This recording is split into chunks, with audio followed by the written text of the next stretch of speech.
Hola Cupcakers, bienvenidos un martes más al canal. Hoy vamos a hacer otro bizcocho básico, así que hoy prepararemos bizcocho de yogur.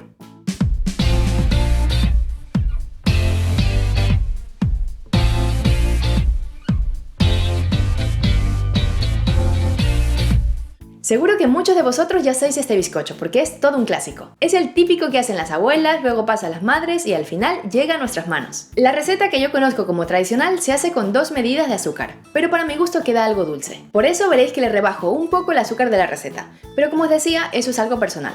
Si vosotros queréis, le podéis poner las 2 medidas de azúcar. El resto es igual que la receta tradicional, por lo que no necesitamos ninguna báscula ni balanza para pesar los ingredientes, ya que se miden con el propio envase del yogur. En fin, es una receta sencilla y rápida que nunca falla.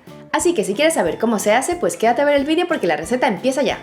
Para hacer este bizcocho vamos a necesitar harina de trigo común todo uso, huevos, yogur natural. Yo personalmente lo compro sin azúcar para controlar mejor el dulzor de la receta, pero si queréis también lo podéis utilizar azucarado o de algún sabor como por ejemplo de limón o de vainilla. Eso ya va a gustos. También necesitamos aceite de oliva suave o de girasol, azúcar blanco normal, ralladura de limón y polvo de hornear o levadura química.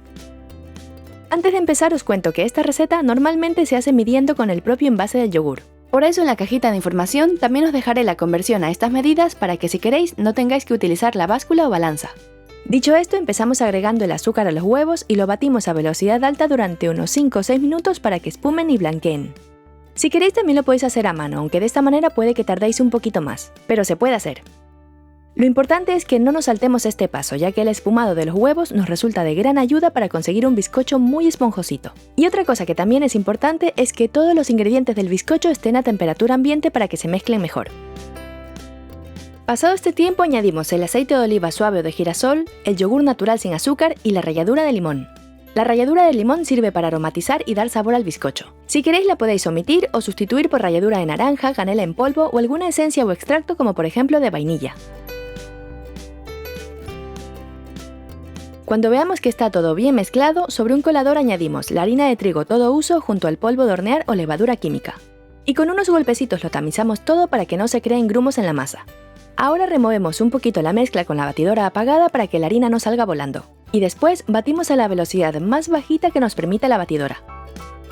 Si veis que vuestra batidora no tiene una velocidad tan baja, lo mejor es hacer este paso a mano, ya que no nos interesa ni batir muy rápido ni por mucho tiempo para que el bizcocho quede tierno y suba bien durante el horneado. Cuando ya no veamos restos de harina, la masa estará lista para hornear. Lo haré en un molde de aluminio de 18 centímetros de diámetro y 10 centímetros de altura. Como veis no es desmontable, por eso en la base pongo papel encerado o de horno. Y no le pongo nada en las paredes, porque así ayudaremos a que el bizcocho se agarre a ellas y suba mejor. Una vez tengamos toda la masa en el molde, nos lo llevamos al horno precalentado a 180 grados Celsius, preferiblemente con calor arriba y abajo y sin ventilador. En unos 40 minutos estará listo, pero como siempre debemos pincharlo en el centro con un palillo o un cuchillo antes de sacarlo del horno para verificar que realmente está hecho. Y como cada horno es diferente, el tiempo de cocción podría variar. Recién sacado del horno lo dejaremos enfriar durante 10 minutos en el propio molde. Pasado este tiempo le pasamos una espátula o un cuchillo por las paredes para despegarlo, y así al darle la vuelta saldrá solo. Retiramos el papel que pusimos en la base, y lo dejamos en una rejilla a temperatura ambiente hasta que enfríe por completo. Recordad que es muy importante dejarlo sobre una rejilla para que no cree humedad en la base. Una vez esté a temperatura ambiente ya lo podemos disfrutar. La verdad es que está muy tierno y si os fijáis se ve claramente la marca a partir de la cual ha subido durante el horneado. Como veis prácticamente ha duplicado su tamaño. Este bizcocho se siente suave y esponjoso y tiene una miga muy jugosa. Es perfecto para hacer tartas, pero sobre todo para el desayuno o la merienda, ya que es muy fácil y rápido de hacer. Y ahora vamos a ver a los cupcakers que entran en el Salón de la Fama de hoy. Si queréis entrar ya sabéis, etiquetadme en vuestras fotos de Twitter, Instagram o Facebook mostrándome vuestras creaciones. Valeria nos muestra unos cupcakes de dulce de leche y coco que se ven divinos. Petunia ha hecho la tarta de queso sin horno, muy apetecible con este calor que está haciendo por aquí. Noelia nos envía unas pequeñas delicias que me encantan, los alfajores de maicena. Ney ha hecho el brazo gitano en forma de tronco con el que ha impresionado a su suegro. La verdad es que te ha quedado muy bonito. Y por último Andrés, de Torta Arte, que ha celebrado su cumpleaños haciendo la drip cake de Oreo. Y si pensabais que esta tarta es pequeña, pues no, aquí le vemos a él junto a su drip cake que se ve increíble. Por cierto, os recomiendo visitar su Instagram porque hace unas tartas de fondant preciosas.